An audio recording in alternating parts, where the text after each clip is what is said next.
other.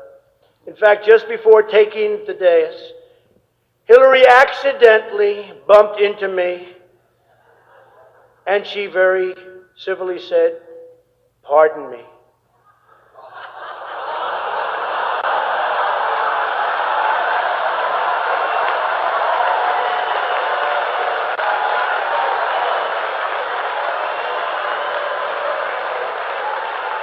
And I very politely replied, "Let me talk to you about that after I get into office."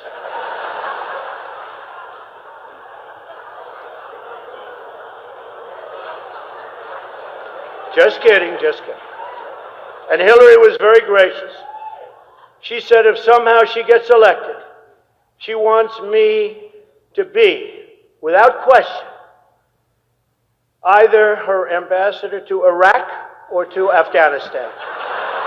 It's my choice.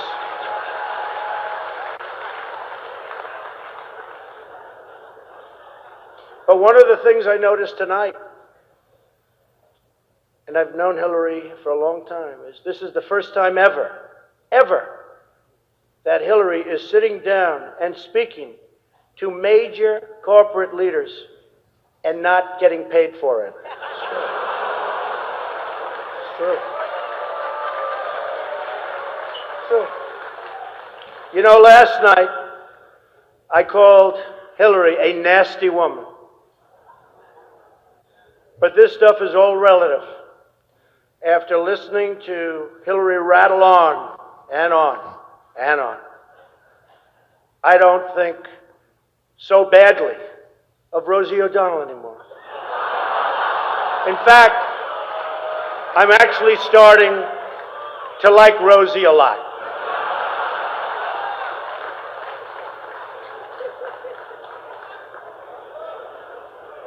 These events give not only the candidates a chance to be with each other in a very social setting, it also allows the candidates the opportunity to meet the other candidates' team. Good team. I know Hillary met my campaign manager, and I got the chance to meet the people who are working so hard to get her elected. There they are. The heads of NBC, CNN, CBS, ABC, there's the New York Times right over there, and the Washington Post. They're working overtime. True. True.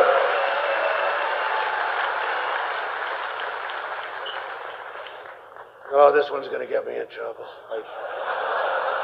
Not with Hillary. You know, the president told me to stop whining. But I really have to say, the media is even more biased this year than ever before. Ever. You want the proof? Michelle Obama gives a speech, and everyone loves it. It's fantastic. They think she's absolutely great. My wife, Melania, gives the exact same speech. And people get on her case. And I don't get it. I don't know why. And it wasn't her fault. Stand up, Melania. Come on. She took a lot of abuse.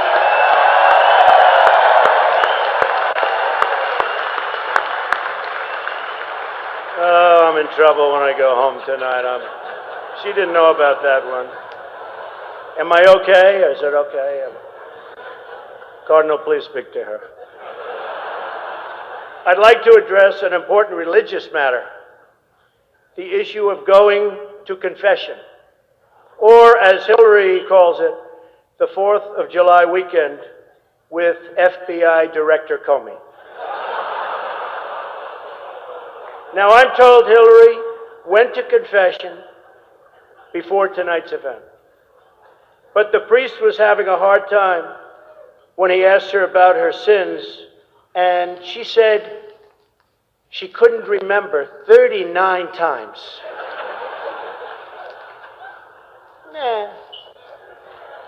Hillary is so corrupt. She got kicked off the Watergate Commission.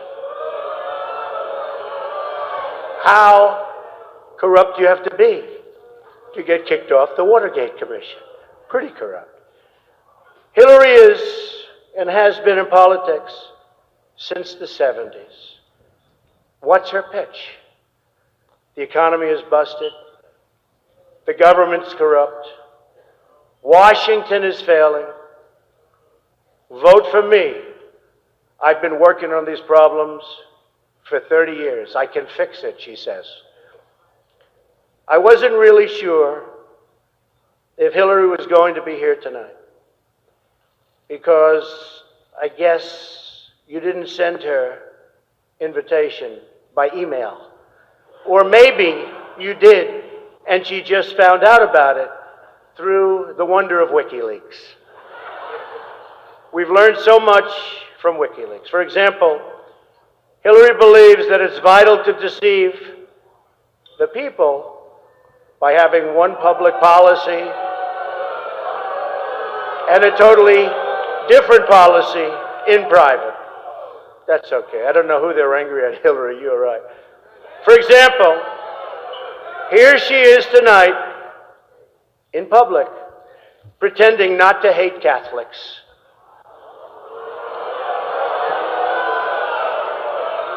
Now, if some of you haven't noticed, Hillary isn't laughing as much as the rest of us. That's because she knows the jokes. And all of the jokes were given to her in advance of the dinner by Donna Brazil, which is, everyone knows, of course, Hillary's belief that it takes a village, which only makes sense, after all, in places like Haiti, where she's taken a number of them.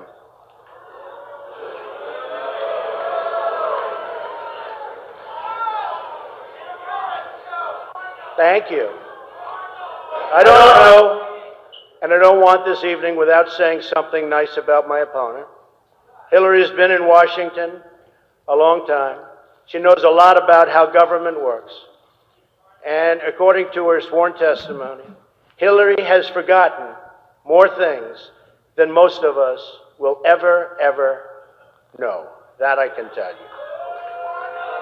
We're having some fun here tonight, and that's good. On a personal note, what an amazing honor it is to be with all of you. And I want to congratulate Hillary on getting the nomination, and we're in there fighting, and over the next 19 days, somebody's going to be chosen. We'll see what happens. But I have great memories of coming to this dinner with my father over the years when I was a young man. Great experience for me. This was always a special experience for him and me to be together. One thing we can all agree on is the need to support the great work that comes out of the dinner. Millions of dollars have been raised to support disadvantaged children, and I applaud the many people who have worked to make this wonderful event a critical lifeline for children in need. And that we together broke the all-time record tonight is really something special. More than 6 million net. The Cardinal told me that's net, Donald, remember. We can also agree on the need to stand up to anti-Catholic bias, to defend religious liberty, and to create a culture that celebrates life. America is in many ways divided.